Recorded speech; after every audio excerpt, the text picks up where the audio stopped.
Hi guys, আমরা এসে ঠিক করতে এসেছি এখন। এই আমাদের হেড মিস্ত্রি, হ্যাঁ, ওর পুরো পিসিবি বোর্ডে তার ফার কেটে দিয়েছি ইঁদুরে। এখন রিপেয়ারিং চলছে। যতদূর সম্ভব আপনার চ্যানেলটাকে লাইক এন্ড সাবস্ক্রাইব করে দিন। যতদূর সম্ভব আমরা নিজেরাই ঠিক করার চেষ্টা করবো। পিসিবি আর বাইরে পাঠাবো না।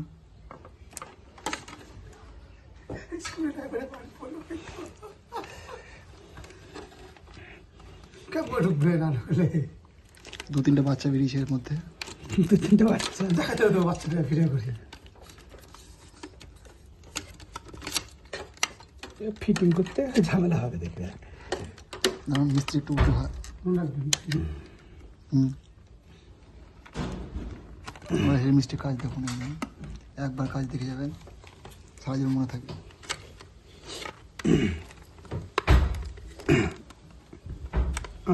এটা এই কানেকশনটা ছবি তুলো।